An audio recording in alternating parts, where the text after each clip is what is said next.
محمد كما صليت على إبراهيم وعلى آل إبراهيم في العالمين إنك حميد مجيد. قال الله تبارك وتعالى في كلامه المجيد: أعوذ بالله من الشيطان الرجيم. بسم الله الرحمن الرحيم. وَلَقَدْ آتَيْنَا مُوسَى وَهَارُونَ الْفُرْقَانَ وَضِيَاءً وَذِكْرًا لِلْمُتَّقِينَ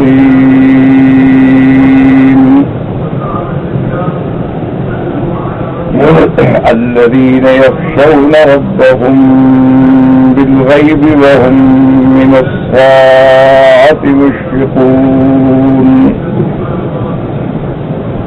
وَهَذَا ذِكْرٌ مُبَارَكٌ أَنزَلْنَاهُ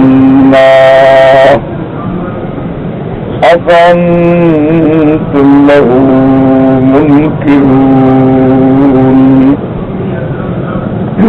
اللہ تبارک و تعالی نے کلام مقدس کی ان آیات مبارکہ میں سیدنا موسیٰ علیہ السلام اور حضرت ہارون علیہ السلام کا ذکر فرمایا ہے.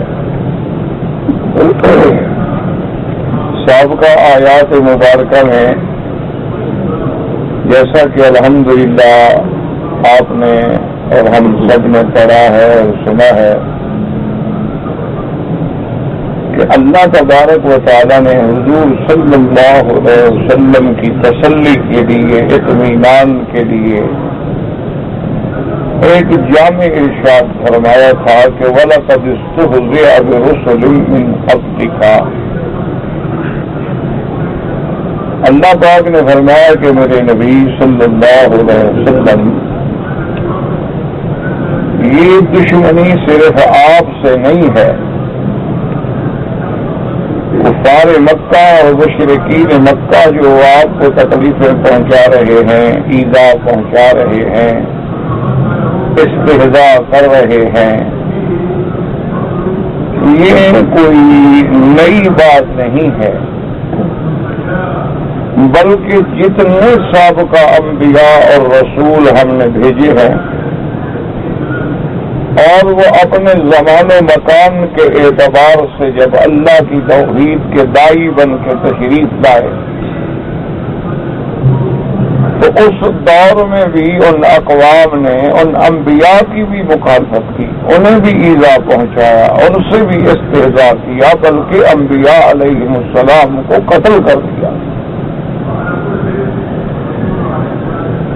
تو اس لیے آپ صبر فرمائیں. یہ سنت الانبیاء والمرسلین ہے کہ ہر حق کی دعوت دینے والے کو اس قسم کی تکالیف کا سامنا کرنا پڑتا ہے. اور اس کے بعد پھر اللہ تبارک و تعالی نے یہ بھی ارشاد فرمایا تھا کہ ان مشرکین اور کفار کے پاس اپنی بات کی کوئی دلیل نہیں ہے، محض دنیاوی آرام و سکون جو ان کو ملا ہے، ان کے باپ دادوں کو ملا ہے، صدیاں گزر گئی، عذاب نہ آیا، یہ سمجھتے ہیں کہ ہم حق پہ، کہ اگر ہم باطل پہ ہوتے تو اللہ ہمیں پکڑ لے، اگر ہم جھوٹے ہوتے تو اللہ ہم پر عذاب نازل کر دیتے، ہزاروں سال گزر گئے عذاب نہیں آیا. تو مانا یہ ہے کہ ہم سچے. اور بظاہر کچھ کام ایسے بھی کرتے تھے کہ جو نیکی کے کام ہیں، کعبۃ اللہ بنا دیا، اللہ کے گھر کا طواف کر لیا، زمزم کا اہتمام کر لیا، حجاج کی خدمت کر لی. وہ سمجھتے تھے کہ بس یہی دین ہے.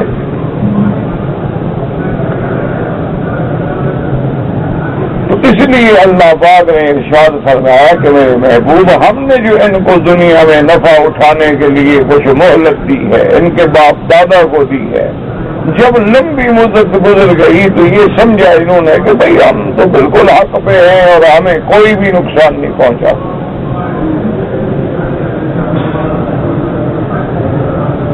حالانکہ حالانکہ بنیادی طور پر ہر مسلمان، ہر بندے کو، ہر انسان کو یہ سمجھنا چاہیے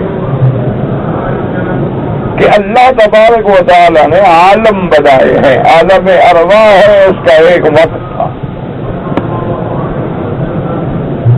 اس کے بعد عالم دنیا ہے، یہ عالم اختبار و امتحان و ابتلا ہے۔ پھر آدمی مر جاتا ہے، قبر میں جاتا ہے، جل گیا، غرق ہو گیا یا دفن ہو گیا، یہ سب عالم برزخ ہے۔ اصل سزا اور جزا جو ہے وہ عالم آخرت ہے۔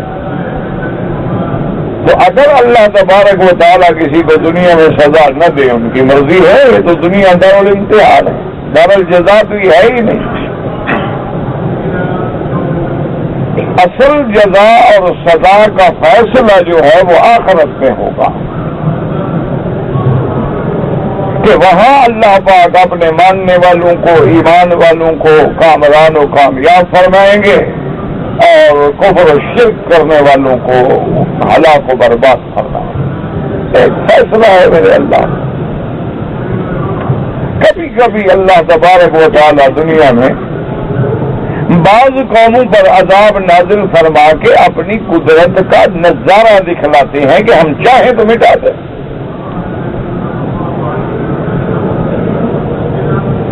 لیکن یہ ضروری نہیں ہوتا کہ ہر کافر کو مٹا دیا جائے۔ کبھی کبھی اللہ تبارک و تعالیٰ اپنے محبوب بندوں کو شان دے دیتے ہیں، بادشاہتیں دے دیتے ہیں، دولت دے دیتے ہیں، حکومت دے دیتے ہیں، عزت دے دیتے ہیں، غلبہ دے دیتے ہیں، ایک نمونہ دکھاتے ہیں کہ ہم چاہیں تو اپنے ماننے والوں کو یہاں بھی سرفراز کر دیں۔ لیکن یہ امتحان گاہ ہے، یہ دارالعمل ہے۔ نظام خداوندی کا فیصلہ جو ہے، عادل جو ہے، میزان جو ہے وہ قیامت میں ہے۔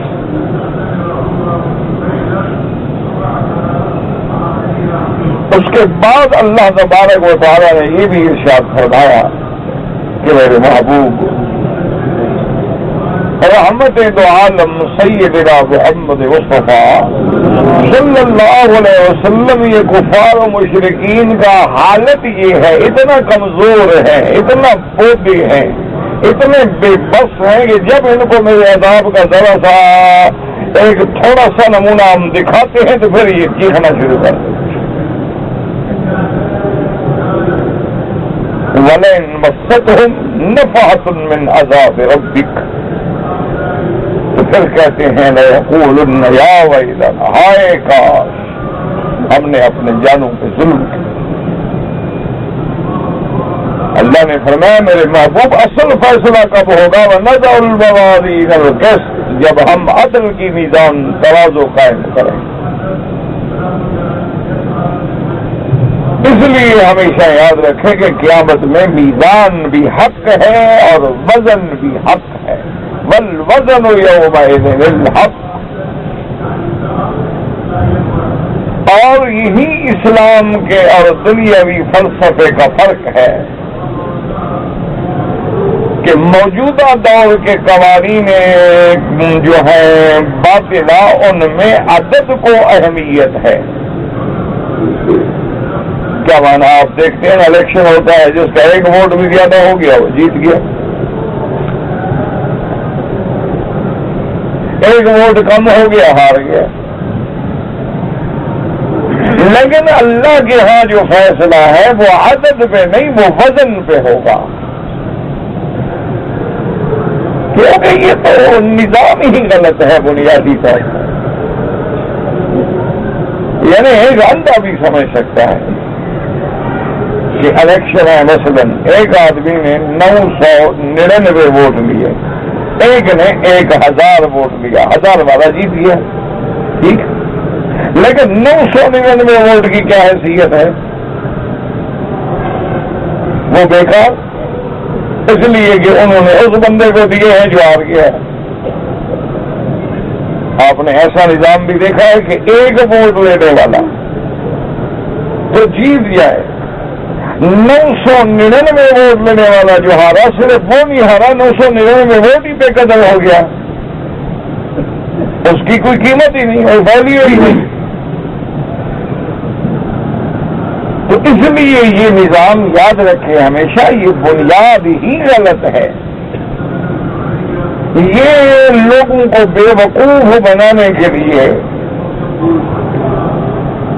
ایک ایسا نظام سمجھا دیا گیا ہے کہ بابا یہ جمہوریت ہے اور اس میں تمہاری رائے کا، تمہارے ووٹ کاسٹ کرنے کا ایک مقام ہے. کس بات کا مقام ہے؟ اسلام بھی کہتا ہے کہ شورا ہو، اسلام بھی اہمیت دیتا ہے کہ بڑے کام جو ہیں وہ بغیر مشورے کے نہ ہوں. لیکن مشورے کا معنی یہ تو نہیں ہوتا کہ بھئی ہم نے تفسیر ابن کثیر کا سبق پوچھنا ہے تو کسی لوہار کے پاس جائیں کہ ابن کثیر سمجھاؤ.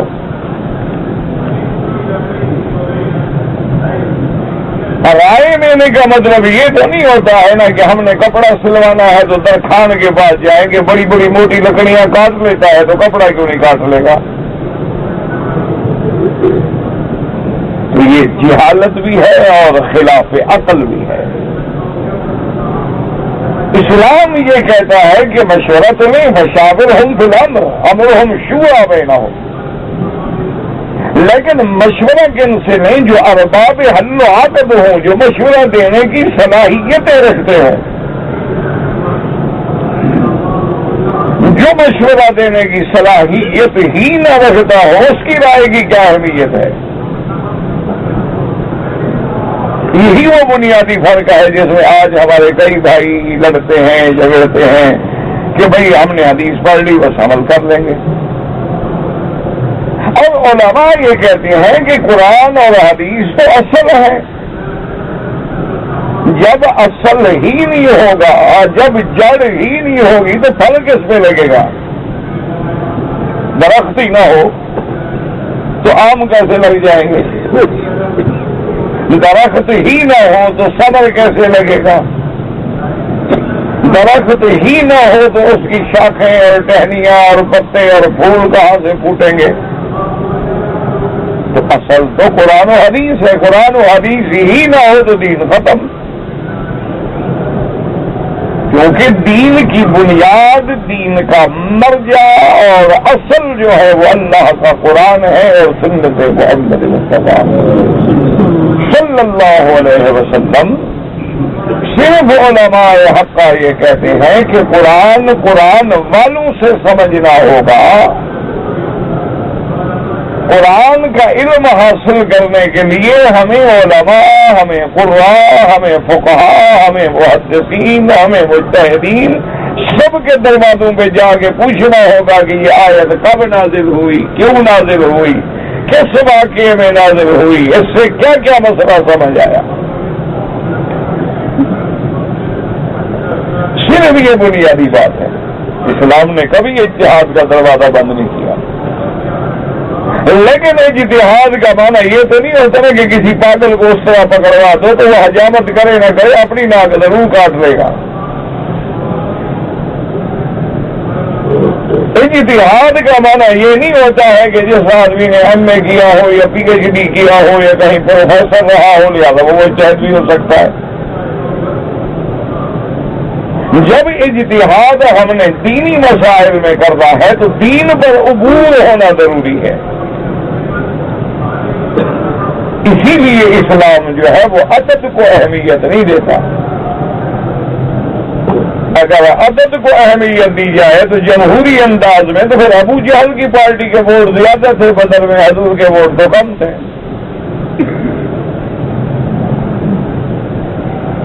بنیادی طور پہ اگر آپ آئیں گے تو دیکھیں گے کہ بدر والے دن میرے محبوب کے ساتھ کتنے ہیں؟ 313. اور ابو جہل لینڈ کمپنی کے پاس 1000 آدمی ہیں. تو اگر صرف عدد کو دیکھنا ہے تو عدد تو کافروں کا زیادہ تھا. اگر عدد کو دیکھنا ہے تو آج دنیا کی آبادی میں اسلام مسلمان نام میرے جیسے نام والے بھی کتنا ہے؟ 1 ارب 26 کروڑ. باقی تو مسلمان نہیں ہیں.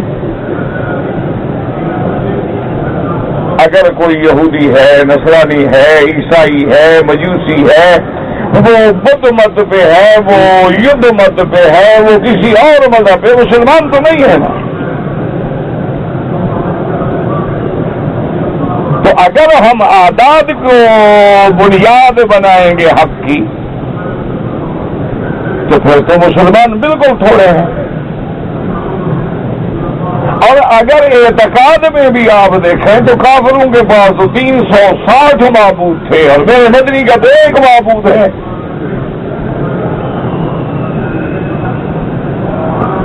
انہوں نے تو سارے کام تقسیم کر رکھے تھے، جیسے ہندوؤں کے ہاں ہے یہ قہر کی دیوی ہے، یہ مہر کی دیوی ہے، یہ دیوتا بارش برساتا ہے اور یہ دیوتا آگ لگاتا ہے، یہ دیوتا دودھ پیتا ہے اور یہ دیوتا جو ہے اس کے چرنوں میں انسانوں کا خون بہایا جاتا ہے۔ تو اس لیے ہمیشہ یاد رکھیں کہ وزن یومئذ الحق، قیامت میں جو فیصلہ ہوگا وہ وزن پہ ہوگا، وہ عدد پہ نہیں ہوگا۔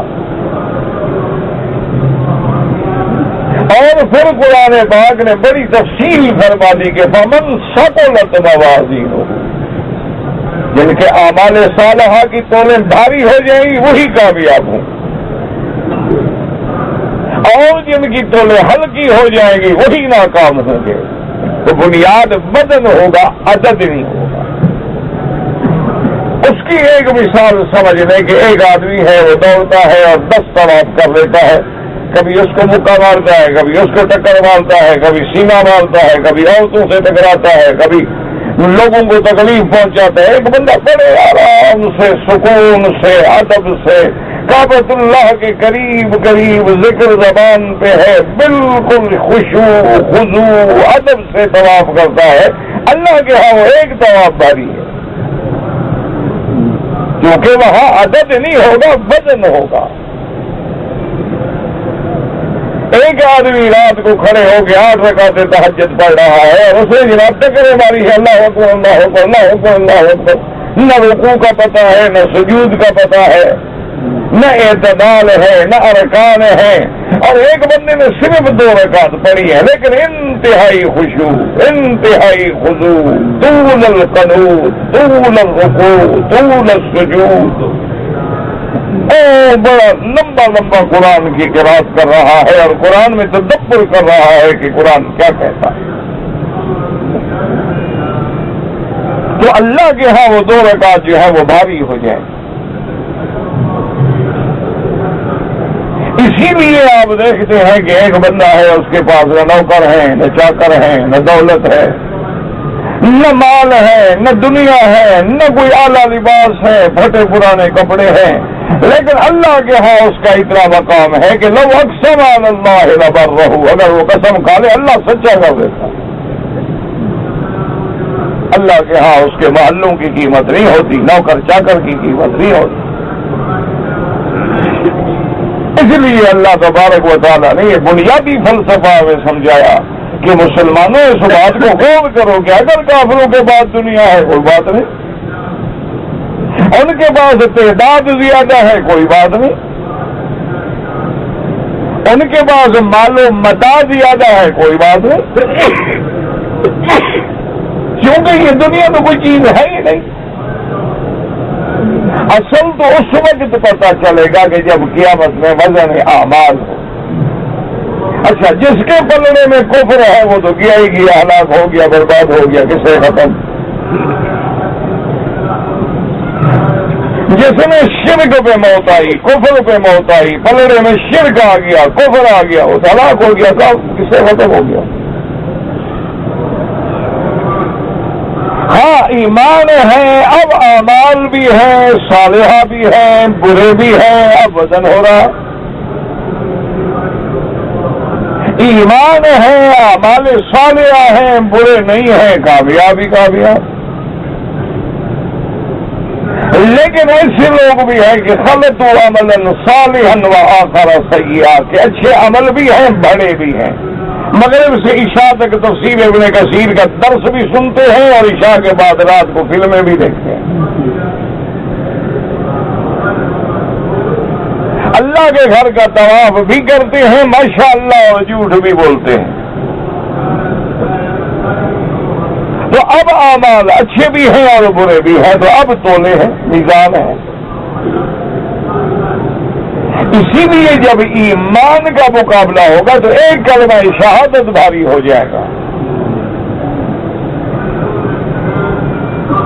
اب اس میں بھی الحمدللہ آپ نے سنا اور پڑھا تھا کہ کیا تولا جائے گا, یا تو نام اعمال تولے جائیں گے جن میں ہمارے عمل لکھے ہوئے.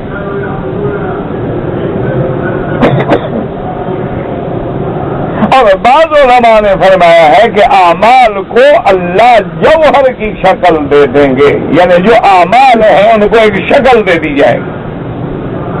ابھی تو عمل ہے نا, ہم نے کیا ختم ہو گیا, لیکن اللہ نیک اعمال کو بھی ایک شکل دیں گے. جیسے مثلا زندگی ہے, حیات ہے, موت ہے, تو حیات کو بھی اللہ ایک جانور کی شکل دیں گے کہ وہ گھوڑی کی شکل میں ہوگی. موت کو بھی اللہ ایک شکل دیں گے, آپ نے فرمایا کہ وہ مینڈھے کی شکل ہوگی, وہ اس کو ذبح کیا جائے گا. تو اسی طرح بعض علماء اور ائمہ فرماتے ہیں کہ اعمال جو ہے ان کو اللہ خود حاضر کر دیں گے. اور قرآن کی ایک آیت مبارک سے بھی یہ مفہوم نکلتا ہے کہ وَوَجَدُوا مَا عَمِلُوا حَاضِرًا, جو کچھ انہوں نے اعمال کیے تھے آج سامنے کھڑے. اس دن اصل کامیابی ہو. ان ساری باتوں کے بعد آج کے سبق میں جو ہم نے آیات پڑھی ہیں اور تلاوت کی ہیں, اب اس میں اللہ نے پہلے تو اجمال فرما دیا نا. اب اللہ تبارک و تعالی نے سیدنا موسیٰ اور ہارون علیہ السلام کا ذکر کیا.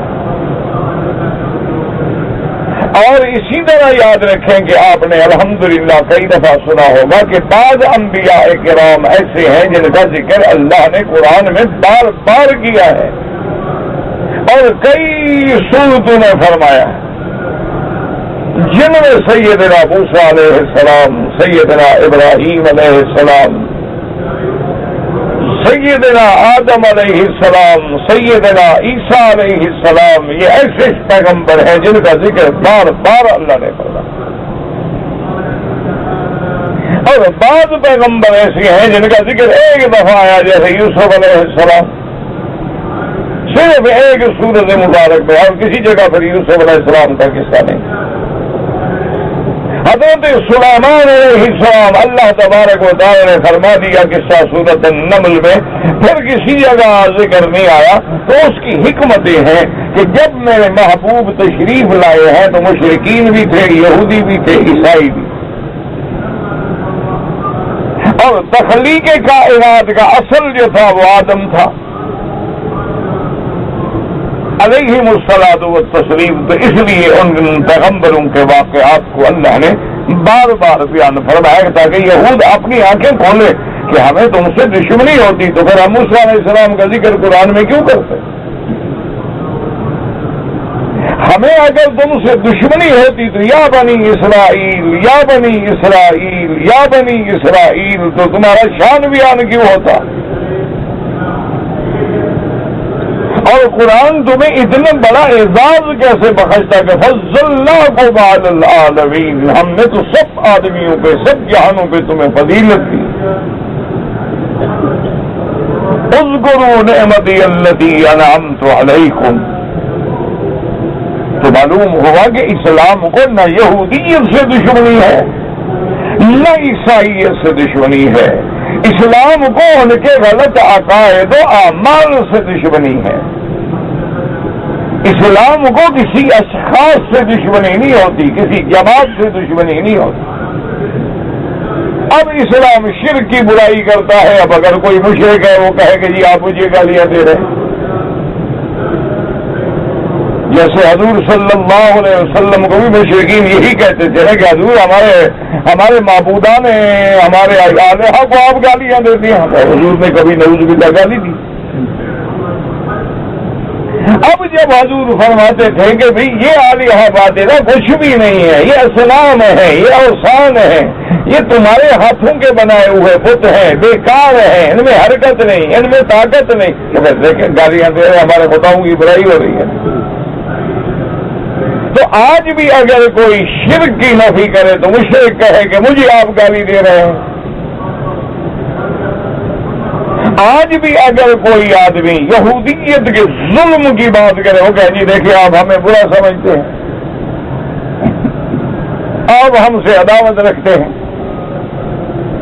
آج بھی اگر کوئی آدمی عیسائیت کے ظلم اور عیسائیت کے جبر کی خلاف بات کرے وہ کہے جی آپ تو ہمیں گالیاں دیتے ہیں. بھائی اگر ہم آپ کے مخالف ہوتے تو سیدنا عیسیٰ اور مریم کا ذکر قرآن میں ہوتا.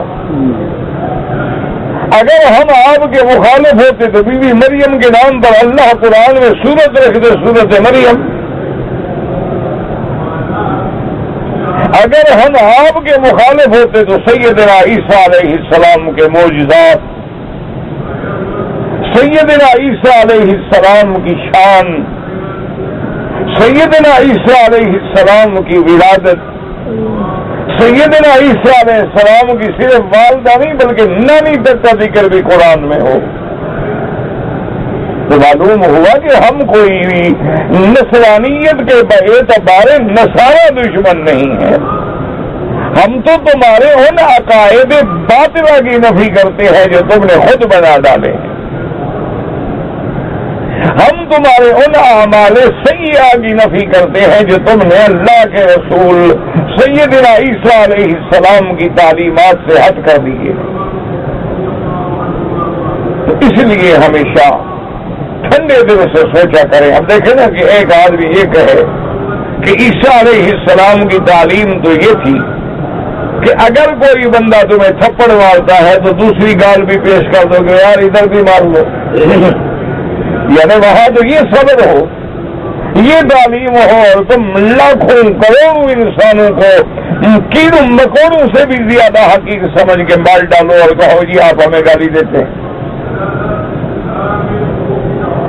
اس لیے ہمیشہ یاد رکھیں کہ اللہ نے بار بار سیدنا موسیٰ علیہ السلام کا ذکر کیا کہ اگر یہود میں عقل ہے تو آؤ موسیٰ علیہ السلام کی بات مانو،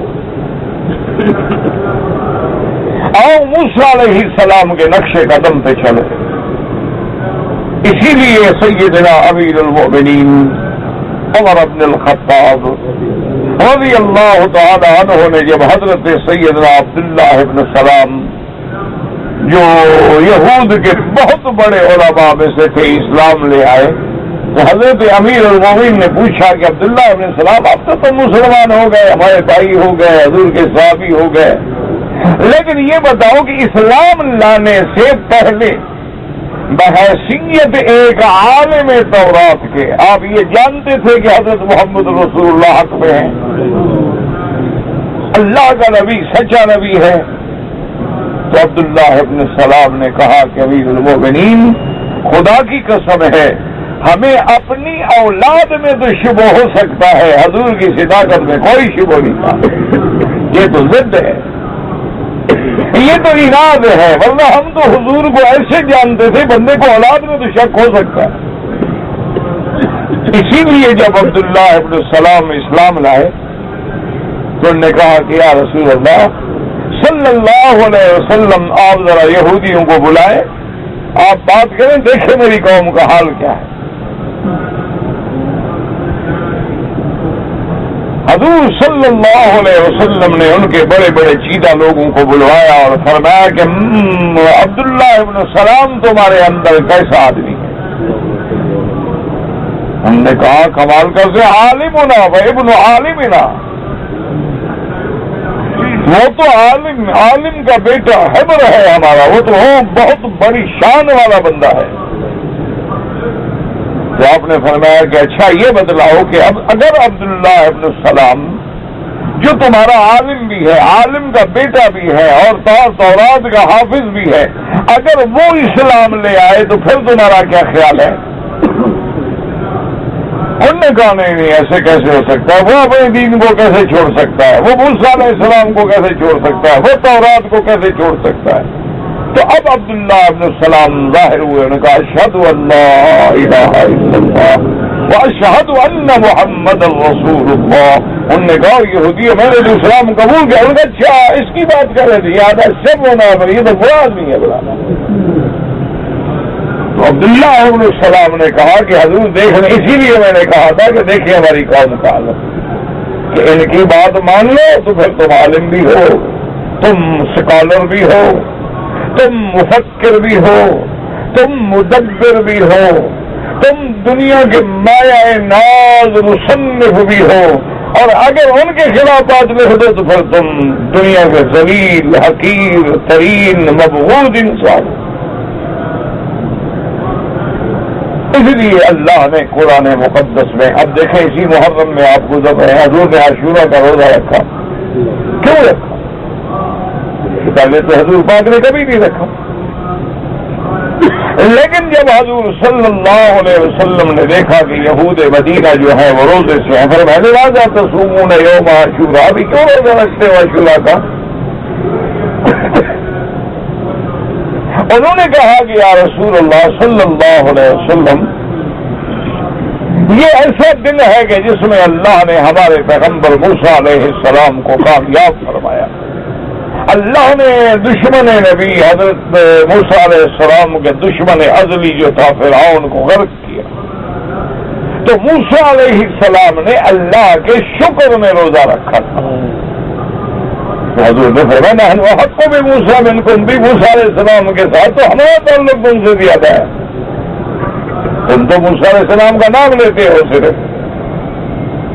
تو حضور پاک نے روزہ رکھا تو مانا یہ ہے کہ نعوذ باللہ نہ انبیاء سابقہ کی کبھی اسلام نے مخالفت کی, نہ ادیان سابقہ کی اسلام نے کبھی مخالفت کی, بلکہ اسلام نے فرما دیا کہ رمضان کے بعد افضل روزے اگر کوئی ہے تو محرم کے روزے ہیں, اور ان سب میں افضل روزہ جو ہے وہ عاشورہ کا روزہ.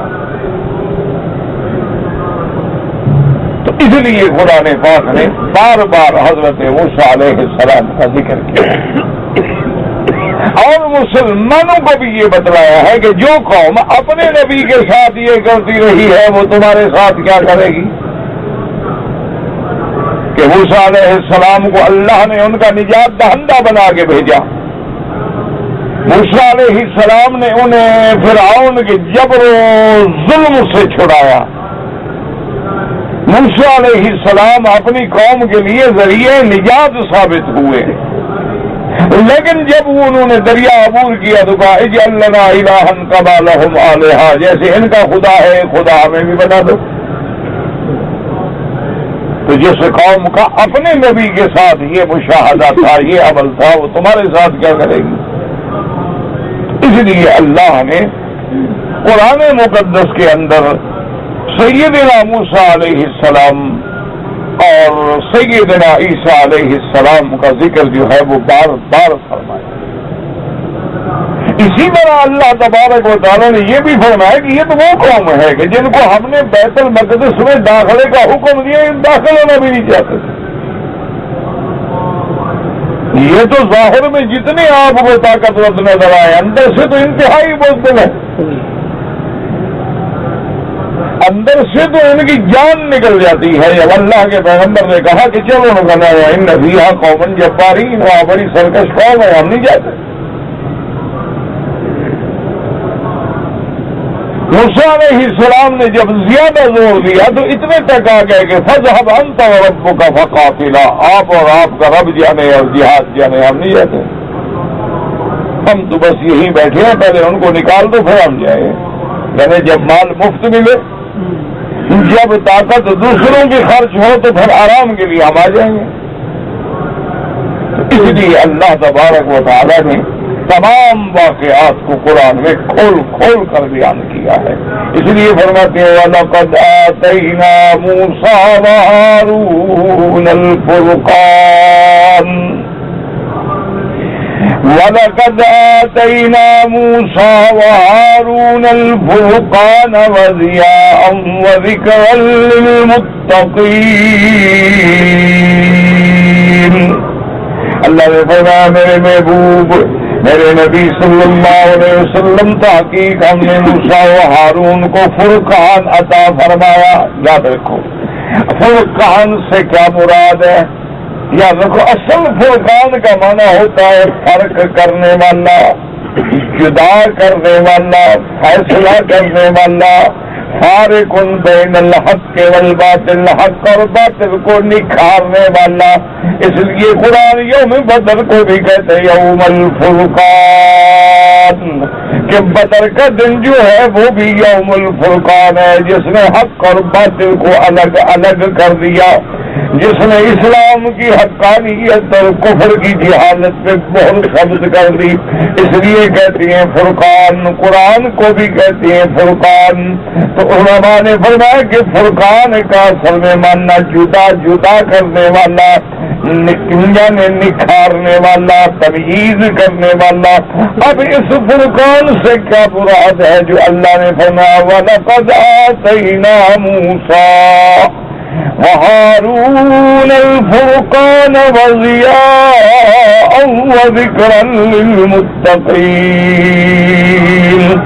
بعض علماء مفسرین فرماتے ہیں فرقان سے مراد کتاب تورات ہے، کہ ہم نے موسیٰ علیہ السلام کو ایسی کتاب دی جو حق و باطل میں امتیاز کر دے، جو توحید و شرک میں امتیاز کر دے، جو صدق و کذب میں امتیاز کر دے، جو حلال و حرام میں امتیاز کر دے۔ اس لیے مفسرین کہتے ہیں فرقان کا معنی کتاب تورات، جو اللہ تبارک و تعالیٰ نے موسیٰ علیہ السلام کو عطا فرمائی۔ لیکن یاد رکھیں کہ صاحب تورات اللہ کے رسول جو ہے وہ موسیٰ علیہ السلام ہیں۔ حضرت ہارون علیہ السلام ان کے بھائی ہیں، نبی ہیں لیکن رسول نہیں، وہ تابع ہیں شریعت سیدنا موسیٰ علیہ السلام کے۔ لیکن یہاں دونوں کا ذکر آ گیا، چونکہ اصل کتاب کیا ہے موسیٰ علیہ السلام کو ملی، لیکن اسی پہ عمل کرنے والا نبی حضرت ہارون علیہ السلام بھی ہیں۔ وَلَقَدْ آتَيْنَا مُوسَىٰ وَهَارُونَ الْفُرْقَانَ۔ اب علماء فرماتے ہیں فرقان سے مراد کیا ہے؟ کتاب، ایک قول۔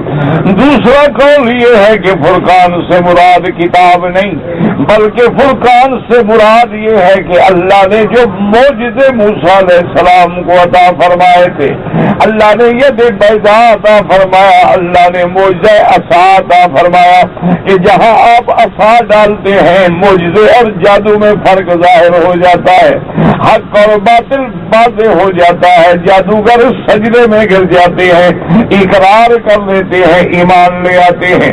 اور جہاں حضرت موسیٰ علیہ السلام نے اپنا عصا مارا ہے تو دریاؤں میں رستے بن گئے ہیں۔ انہوں نے فرمایا کہ اللہ نے جو موسیٰ علیہ السلام کو معجزات عطا فرمائے، ید بیضا عطا فرمایا، آپ کو اللہ نے موسیٰ علیہ السلام کو معجزات دیے، وہ بھی تو حق اور باطل کو علیحدہ کرنے والے تھے، جدا جدا کرنے والے۔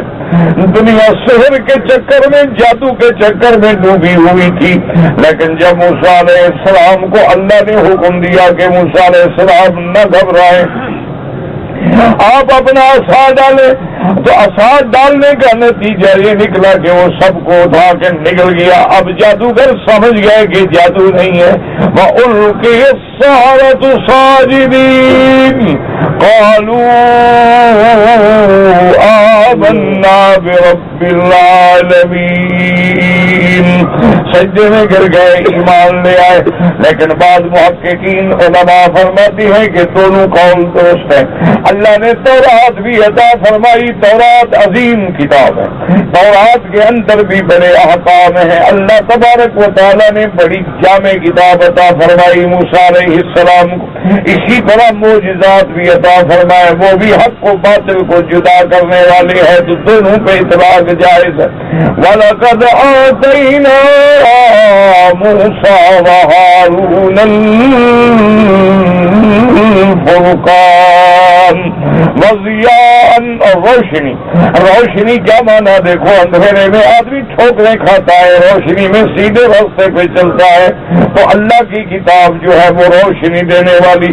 جیسے حضور پاک نے فرمایا ترکتکم علی المحجۃ البیضاء، اور ایک جگہ فرماتی ہے ترکتکم علی البیضاء لیلها کنہارها او کما قال رسول اللہ صلی اللہ علیہ وسلم. حضور نے فرمایا میں تم کو ایک چمکتی ہوئی دین شریعت دے کے جا رہا ہوں جس کی رات بھی دن کی طرح روشن ہے.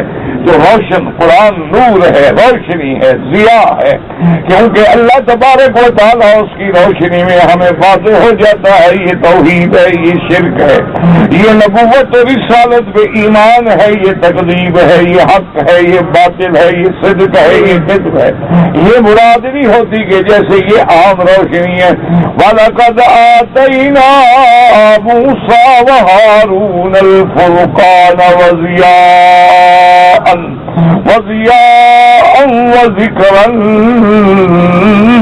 لِلْمُتَّقِينَ. ذکرن کا کیا معنی؟ نصیحت، کہ اللہ کی کتاب میں نصیحت ہے، اللہ کی کتاب میں موعظت ہے، اللہ کی کتاب میں عبرت ہے، لیکن شرط یہ ہے کہ جو نصیحت سنے. آپ سارا قرآن پڑھیں اور نہ سنے نہ سمجھے تو پھر کیا نصیحت؟ آپ سارا قرآن پڑھیں اور پھر عبرت نہ پکڑیں تو کیا عبرت؟ اس لیے علماء نے فرمایا کہ ذکرن مانا موعظتن، ذکرن مانا نصیحت، یعنی اللہ کے قرآن کے اندر کتاب تورات جو ہے وہ نصیحت ہے، وہ موعظت ہے، وہ عبرت ہے. اس لیے بعض علماء نے فرمایا کہ فرقان پہلے آیا، ضیاء بعد میں آیا، وذکر. انہوں نے کہا کہ یہاں عاطفہ ہے، معطوف علیہ کے درمیان تغایر ہونا چاہیے. ذکرن سے مراد تورات ہے، فرقان سے مراد جو ہے معجزات ہے. اور قرآن یا تورات کس کے لیے نصیحت ہے؟ فرمایا وذکر للمتقین. اللہ کی کتاب تورات ہو یا قرآن نصیحت ہے، لیکن ان لوگوں کے لیے جو ڈرنے والے ہیں، جن کے دل میں اللہ کا خوف ہے. جب خوف نہ ہو تو پھر جو مرضی آئے کرو. اذا لم تستحی فاصنع ما شئت، کہ جب حیا ہی نہ رہے تو پھر کیا؟ دیکھو نا جی، باپ کا خوف ہے تو بیٹا ادب کرتا ہے، استاد کا خوف ہے تو علم پہ محنت کرتا ہے، اللہ کا خوف ہے تو نمازیں پڑھتا ہے، اللہ کا خوف ہے تو سیدھے راستے پہ چلتا ہے، اللہ کا خوف ہے تو حلال کھاتا ہے، حرام سے بچتا ہے. جب یہ دل سے ڈر نکل جائے تو پھر بات ختم ہو گئی. اس لیے قرآن بھی نصیحت ہے، تورات بھی نصیحت ہے. اس لیے قرآن میں آتا ہے الف لام میم ذالک الکتاب لا ریب فیہ ھدی للمتقین. اللہ کی کتاب قرآن ہدایت ہے، لیکن کن کے لیے؟ جو ڈرنے والے. جو ڈرتے نہ ان کے لیے کیا ہدایت ہے؟ ان کو سارا دن قرآن سناؤ، کوئی فائدہ نہیں ہوگا. اس لیے فرمایا ذکر للمتقین. اچھا، متقی کس کو کہتے ہیں؟ یہ نہیں کہ زبان سے کہ میں ڈرتا ہوں، اللہ ڈرتا ہوں، نہ فرمایا الذین یخشون ربهم بالغیب وهم من مشفقون. اللہ نے فرمایا متقین کون ہیں؟ جو اپنے رب سے بن دیکھے ڈرتے ہیں. دیکھا نہیں ہے لیکن اپنے رب کے حال کرتے. وهم من الساعة مشفقون. اور وہ قیامت کے دن سے ڈر رہے ہیں کہ قیامت حق ہے، میزان حق ہے، عدل حق ہے، انصاف حق ہے، نام اعمال کی تقسیم حق ہے. جن کو قیامت کا ڈر ہے، جن کو قبر کا ڈر ہے، جن کو حساب کتاب کا فکر ہے، وہ کبھی غلط کام نہیں کرتے، وہ متقین ہیں. اس لیے فرماتے الذین یخشون ربهم بالغیب. جیسے قرآن دوسری جگہ فرماتا ہے من خشی الرحمن بالغیب وجاء بقلب منیب. اسی طرح قرآن تیسرے مقام پہ فرماتے ان الذین یخشون ربهم بالغیب لهم مغفرۃ واجر کبیر. شرط یہ ہے کہ تیرے دل میں اللہ کا خوف ہو. یاد رکھو جب اللہ کا خوف دل میں آ جائے تو بندہ گناہوں سے خود بخود بچ جاتا ہے. جب دل میں خوف ہو تو گناہ کیسے کرے؟ اس لیے فرماتے ہیں وَهُمْ مِنَ الصَّاعَةِ مُشْفِقُونَ. مشفقون کا کیا معنی؟ خائفون وجلون. اور قیامت سے بھی ڈرتے ہیں. کیا معنی؟ ان کو پتا ہے کہ ہم نے مرنا، ان کو پتا ہے کہ ہم نے پھر اٹھنا ہے، ان کو پتا ہے کہ قیامت حق ہے، ان کو پتا ہے کہ حساب کتاب ہوگا. اور فرماتے ہیں وَهَذَا ذِكْرٌ مُبَارَكٌ وَهَذَا ذِكْرٌ مُبَارَكٌ أَنزَلْنَاهُ. اللہ نے فرمایا میرے محبوب میرے مدنی صلی اللہ علیہ وسلم وَهَذَا اشارہ کس طرف ہے؟ قرآن. وَهَذَا ذِكْرٌ مُبَارَكٌ. یہ قرآن جو ہے بڑا اللہ کا ذکر ہے مبارک. ایسا ذکر مبارک ہے کہ لا یاتیہ الباطل من بین یدیہ ولا من خلفہ. اور یہ ایسا ذکر مبارک ہے جس کو اللہ نے خود اتارا ہے. انا نحن نزلنا الذکر وانا لہ لحافظون. اور یہ ایسا قرآن ہے فرمایا بل هو قرآن مجید مجید فی لوح محفوظ. اللہ نے فرمایا میرا مدنی ہم نے جو آپ کو قرآن دیا ہے یہ تو بڑا نصیحت ہے، یہ تو ذکر مبارک ہے. افانتم لہ منکرون. پھر اللہ نے کافروں کو خطاب کیا تئی کے استفہام سے کہ اس قرآن کو دیکھنے کے بعد، اس کی عظمت کو دیکھنے کے بعد، اس کی شان کو دیکھنے کے بعد، اس کی صداقت و جامعیت کو دیکھنے کے بعد کیا تم پھر بھی انکار کرتے ہو؟ یعنی قرآن کی حقانیت سورج کی طرح روشن ہے. میرے مدنی کی نبوت اور رسالت سورج کی طرح روشن ہے. اللہ کے قرآن کی صداقت سورج کی طرح روشن ہے، پھر بھی انکار کرتے. تو اگر پھر کوئی آدمی سورج کو نہ دیکھے اور اندھے پن کا اعتراف کرے تو اس کا اپنا قصور ہے، پر سورج کی روشنی کا تو کوئی قصور نہیں. اس لیے مفسر رحمۃ اللہ علیہ فرماتے قد تقدم التنبیہ علی ان اللہ تعالی کثیرا ما یقرن بین ذکر موسیٰ و محمد صلوات اللہ وسلامہ علیہما و بین کتابیہما. اب مفسر فرماتے ہیں کہ کئی دفعہ میں تنبیہ کر چکا ہوں کہ اللہ قرآن میں جب ذکر کرتے ہیں تو کبھی کبھی میرے مدنی اور موسیٰ علیہ السلام دونوں کا ذکر ملا کے کرتے ہیں، دونوں کی کتابوں کا ذکر ملا کے کرتے ہیں. جیسے تورات بھی شان والی، قرآن بھی شان والا. وَلِهَذَا قَالَ وَلَقَدْ آتَيْنَا مُوسَىٰ وَهَارُونَ الْفُرْقَانَ. فرقان سے کیا مراد ہے؟ قال مجاہد رحمہ اللہ تعالی، حضرت مجاہد فرماتے الکتاب، فرقان سے مراد کتاب تورات ہے. وقال ابو صالح وہ بھی فرماتی ہیں کہ فرقان سے کیا مراد ہے؟ فرمایا التورات. وقال قتادہ، حضرت قتادہ فرماتی ہیں کہ اس سے کیا مراد ہے؟ فرماتی ہے التورات حلالہا و حرامہا.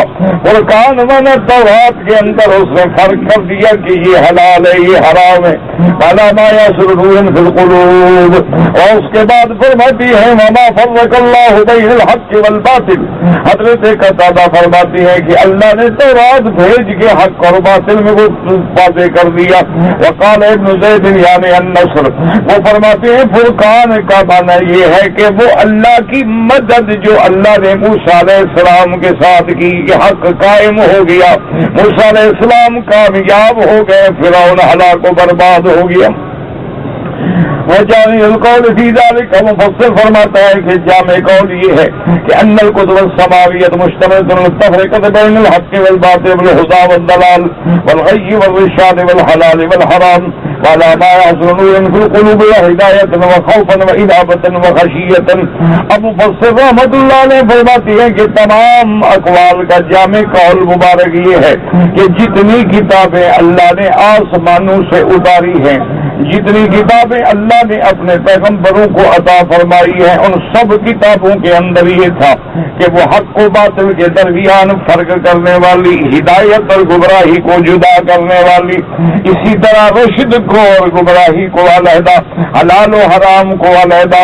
اور ان کے کتابیں پڑھنے سے کیا حاصل ہوتا ہے؟ دل میں نور حاصل ہوتا ہے، ہدایت حاصل ہوتی ہے، اللہ کا ڈر حاصل ہوتا ہے، اللہ کی طرف رجوع حاصل ہوتا ہے، دل کے اندر خشیت پیدا ہوتی ہے. تو یہ لفظ جو ہے سب کو شامل ہے.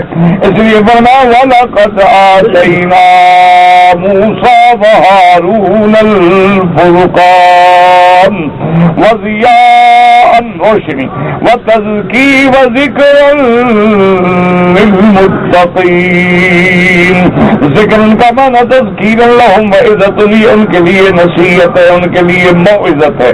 ثم وصفهم فقال الذين يخشون ربهم بالغیب. متقین کون ہیں؟ جو اپنے رب سے بن دیکھے ڈرتے ہیں، خدا کو نہیں دیکھا لیکن ڈرتے ہیں. ان کا یقین ہے کہ اللہ ہمارے ہر عمل کو دیکھ رہے ہیں، اللہ ہمارے ہر حرکت کو دیکھ رہے ہیں.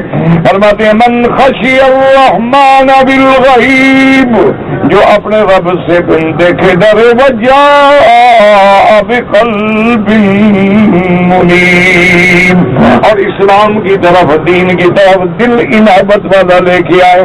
جیسے فرماتے ہیں ان الذین یخشون ربهم بالغیب، جو اپنے رب سے بن دیکھے ڈرتے ہیں، لہم مغفرۃ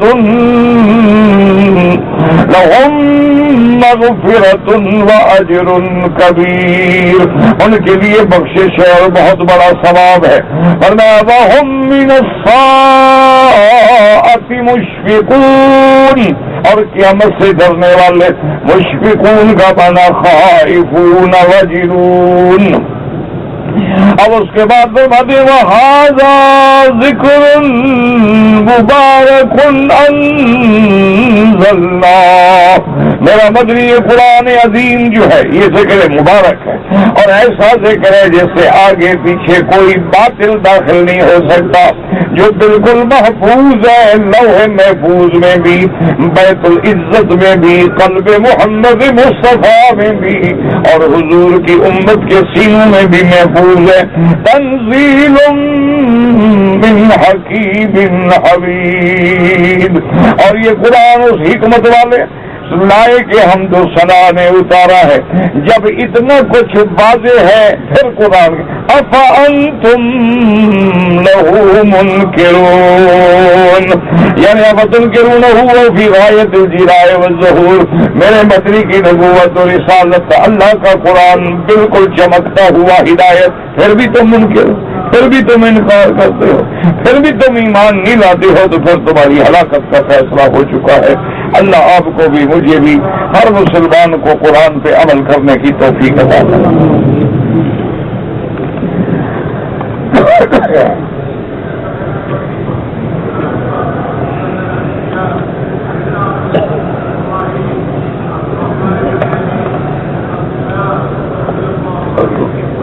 کہتے ہیں جی کہ 10 ذی الحجہ کو میری والدہ اور ماموں نے کنکریاں ماری تھیں، لیکن 11 ذی الحجہ کو میری والدہ نہیں گئی، ماموں گئے اور انہوں نے ان کی کنکریاں بھی ماری. میرا بھائی یہ معاملہ تمہارے اپنے ہاتھ میں ہے. اگر 11 کو تمہاری والدہ بیمار ہو گئی، کمزور ہو گئی، تکلیف ہو گئی، جانے کے قابل نہیں رہی، وکیل بنا دیا، جائز ہے. اور اگر آمد دم نہیں گئی ہیں تو پھر دم ہے کہ بلا وجہ ایک دن تو کنکریاں مار رہی ہیں ٹھیک ہے، اور دوسرے دن نہیں جاتی ہیں، کیا مطلب؟ تو یہ مسئلہ تمہارے اپنے ہاتھ میں. اگر باقی انسان ہے، بخار آ گیا، انسان ہے بیمار ہو گیا، مجبور ہو گیا، ضعیف ہو گیا، نہیں جا سکا، وکیل بنا کے بھیج دیا، کنکریاں دوسرے نے مار دی تو کوئی حرج نہیں. لیکن ایک آدمی اچھا جی میں تو نہیں جاتا، تھکا ہوا ہوں، میری کنکریاں مار دینا، یہ تو بلا وجہ. اسی طرح انہوں نے 12 کی رات کو تقریباً 1 بجے طواف زیارت کر لیا تھا اور پھر نہیں گئے. مینا نہ جانے سے تو دم نہیں پڑے گی، لیکن کنکریاں بلا وجہ نہ مارنے سے دم پڑ جائے گی. اگر معذور تھی تو وہ بھی دم نہیں پڑے گی. پھر میرے ماموں بھی نہیں گئے، ان کی طرف سے بھی میں نکل گیا. تو دین مذاق ہے نا، جب چاہو جو کبھی ماں نہیں جاتی، کبھی ماموں نہیں جاتا، کبھی بھاجا نہیں جاتا. تو پھر ایک دم ماموں پہ پڑ گئی، ایک دم والدہ پہ پڑ گئی. تو 2 دم ادا کریں گے تو اگلے سال انشاءاللہ بہانہ نہیں بنائیں گے. آخر اللہ نے جو حکم رکھا ہے کوئی حکمت تو ہے. کہتے جی کہ قبر میں فرشتہ کیا پوچھے گا؟ من رب کا، تیرا رب کون ہے؟ دوسرا سوال ہوگا ما دینوں کا، تیرا دین کیا ہے؟ تیسرا سوال ہوگا کہ ما تقول فی حق ھذا الرجل. یہ 3 سوال ہوں گے. تو جو مومن ہے جب وہ سوال کرے گا من رب کا، تیرا رب کون ہے، وہ کہے گا ربی اللہ، میرا رب میرا اللہ. وہ کہے گا ما دینوں کا، وہ کہے گا دینی الاسلام، میرا دین اسلام ہے. وہ جب پوچھیں گے ما تقول فی حق ھذا الرجل، وہ کہے گا محمد رسول اللہ، تو وہ کامیاب ہو جائے. اور جو کافر ہوں گے، مشرک ہوں گے، جب ان سے پوچھیں گے من رب کا، اب ایک ہو تو بتائیں، ہوئے تو کروڑوں. تو اس لیے وہ کہے گا ہاں لا ادری، میں نہیں جانتا. کس کس کا نام لے؟ ما دینوں کا، وہ کہے گا ہاں لا ادری، میں نہیں جانتا. وہ پوچھیں گے بھی نبی کے بارے میں کیا، کہے گا ہاں لا ادری ہے، میں نہیں جانتا. تو یہ 3 سوال ہوں گے.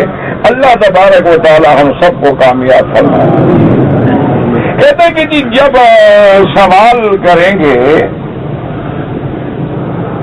کہ ما تقول فی حق ھذا الرجل، تو اس کا معنی ہے کہ حضور موجود ہوں گے.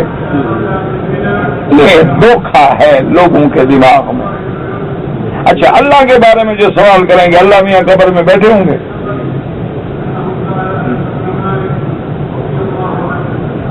جب اللہ کے بارے میں اگر نبی کا موجود رہنا ضروری ہے کہ دیکھو یہ نبی کیا کہتے ہو اس کے بارے میں، تو کہ خدا بھی دکھاؤ پہلے ہمیں، خدا کے بارے میں کیا کہتے ہو. یہ جہالت ہے. دوسری حدیث میں موجود ہے کہ النبی بعث فیکم، اس نبی کے بارے میں جن کو اللہ نے تمہاری طرف نبی بنا کے بھیجا تھا. اب دیکھیں نا، آپ گھر میں پڑھ رہے ہیں ھذا ذکر مبارک، تو یہاں بھی تو ھذا ہے، قرآن تو رکھا نہیں، تو ھذا کیسے ہو گیا؟ یہ بالکل لوگوں نے گمراہ کرنے کے لیے کہ ھذا للقریب کا اشارہ ہوتا ہے اور ذال کا بعید کا اشارہ ہوتا ہے اور ذا کا متوسط کا اشارہ ہوتا ہے. ما تقول فی حق ھذا، تو ھذا مانا قریب ہو گیا. اچھا ذالک الکتاب لا ریب فیہ، کتاب تو موجود ہے، پھر ذالک کیوں آ گیا؟ تو یہ بلا وجہ امت کو گمراہ نہ کرے. اللہ کے نبی قبر میں نہیں ہو. ایک بات یاد رکھیں، میرا بھائی بیمار ہے، دعا کریں اللہ سب بیماروں کو شفا دے. اللہ ہر بیمار کو اپنی رحمت سے شفا کاملہ صحت عاجلہ عطا فرمائے.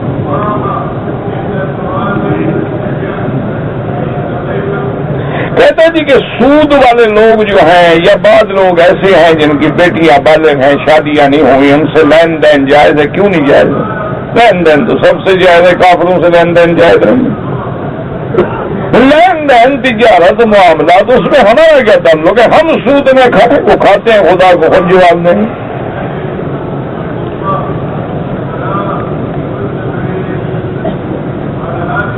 اگر ایک آدمی نے نعوذ باللہ زنا کیا، توبہ کی، پھر زنا کر بیٹھا، پھر بھی توبہ کرے، اللہ کے توبہ کا دروازہ بند نہیں ہوا جب تک کہ سورج مغرب سے طلوع نہ کرے، یا جب تک بندے پر موت اور سکرات کا وقت نہ آئے، توبہ قبول ہوتی ہے.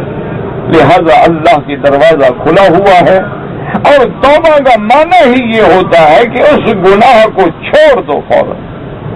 اور اس پہ ندامت محسوس کرو اور آئندہ نہ کرنے کا فیصلہ کرو. یہ نہیں کہ کرتے رہو توبہ توبہ توبہ، یہ تو مذاق ہوگی، توبہ چلا ہوئی. توبہ کا معنی ہی یہی ہوتا ہے کہ آئندہ اس گناہ کے نہ کرنے کا فیصلہ کر دو. توبہ کے شروط ہے کہ الاقلاع عن المعصیہ، کہ معصیت کو فوراً چھوڑ، والندم، اس پہ ندامت ہو کہ ہائے میں کیا کر بیٹھا، والعزم علی اللہ یعود ابدا، اور عزم ہو کہ میں پھر کبھی یہ گناہ نہیں کروں گا، پھر جا کے توبہ قبول ہوتی ہے. یہ تو توبہ جو ہے یہ تو پھر مذاق ہو گئی نا کہ آدمی اچھا توبہ کر لیں گے، اچھا توبہ کر لیں گے. بہرحال جس حال میں بھی ہو توبہ کرو اور گناہوں سے بچنے کی کوشش کرو. یہ کتاب جو ہیں اگر وہ جانور ذبح کریں تو ان کا ذبیحہ حلال ہے، بالکل حلال ہے، کیونکہ اہل کتاب جب ذبح کرتے ہیں تو اللہ کا نام لیتے ہیں. اہل کتاب کی لڑکیوں سے نکاح جائز ہے؟ ہاں بالکل جائز ہے، کیونکہ اللہ کو تو وہ بھی مانتی ہے، اپنے نبی کو بھی مانتی ہے، صرف باقی تو ہم نے اپنے پیغمبر کی بات سمجھانی ہے نا، تو وہ آسان ہوتا ہے مسئلہ. لیکن یہ اس وقت جائز ہے جب مسلمان لڑکی نہ ملے. مثلا میں ایسے ملک میں چلا گیا وہاں مسلمان رشتے نہیں ملتے اور مجھے وہاں پڑھنے کے لیے 5 سال رہنا ہے، تو اب جوان آدمی ہے 5 سال کیسے وہ 5 سال رہ سکتا ہے، اور ماحول بھی ایسا ہو کہ جہاں ہر وقت شیطان ننگا ناچتا ہو. تو اب اگر اس کو مسلمان رشتہ نہ ملے کسی اہل کتاب لڑکی سے نکاح کر لے تو بالکل جائز. یہ امتحان ہے، اللہ ہر بچے کو ہر امتحان میں کامیاب فرمائے. دعا کریں اللہ مسلمانوں کے بچوں کو قرۃ عین بنائے، اللہ ان کو اپنی اور اپنے حبیب کی اور والدین کی رضا نصیب فرمائے، فرما برداری نصیب فرمائے، نافرمانیوں سے طغیانیوں سے اپنی اولادوں کے لیے، ہماری اولادوں کے لیے، ایک دوسرے کے لیے دعا کیا کریں. یہ فتن کا دور ہے اور اس میں بچوں کا اور بچیوں کا بہ جانا جو ہے بہت خطرہ ہے. اگر کسی کا نام حفیظ اللہ ہے، عبد الحفیظ یا حفیظ، کوئی ایسا غلط نہیں ہے. مدینہ منورہ گیا تھا، 5 دن مدینہ منورہ میں رہنے کے بعد میں واپس آیا اور میں نے عمرے کی نیت نہیں کی. یہ مسئلہ میرا بھائی مابہل اختلاف ہے، یاد رکھیں کہ امام ابو حنیفہ رحمت اللہ علیہ تو یہ فرماتے ہیں کہ جو بندہ مدینہ منورہ جائے یا ریاض جائے، طائف جائے، پاکستان جائے، مانا میقات سے گزر جائے، اب وہ واپس میقات سے مکہ آ رہا ہے تو وہ فرماتے ہیں کہ ہر حال میں وہ عمرے کی نیت کرے، بغیر نیت عمرے کے نہ. وگرنہ امام صاحب کے نزدیک تو اس کو دم بھی دینی پڑے گی اور عمرہ بھی قضا کرنا ہوگا. ان کے پاس بھی دلیل ہے کہ حضور صلی اللہ علیہ وسلم جب بھی تشریف لائے تو عمرے سے آئے. صرف ایک موقع ہے کہ فتح مکہ کے موقع پر حضور صلی اللہ علیہ وسلم نے احرام نہیں باندھا، لیکن آپ نے یہ بھی فرمایا کہ میرے اللہ نے مجھے اجازت دی ہے. جیسے کہ اللہ کے حرم میں لڑائی منع تھی، لیکن آپ نے فرمایا اللہ نے میرے لیے حلال کیا ہے، اور اس کے بعد پھر قیامت تک اس کی حرمت قائم رہے گی، کسی کے لیے بھی لڑائی فساد جائز نہیں ہے. اسی طرح پھر حضور صلی اللہ علیہ وسلم باوجود اللہ کی اجازت ہے لیکن آپ نے احرام نہیں باندھا، لیکن جب آپ حنین سے فارغ ہوئے اور جعرانہ پہ آپ نے قیام فرمایا تو وہاں سے آپ عمرہ کرنے کے لیے تشریف لے آئے.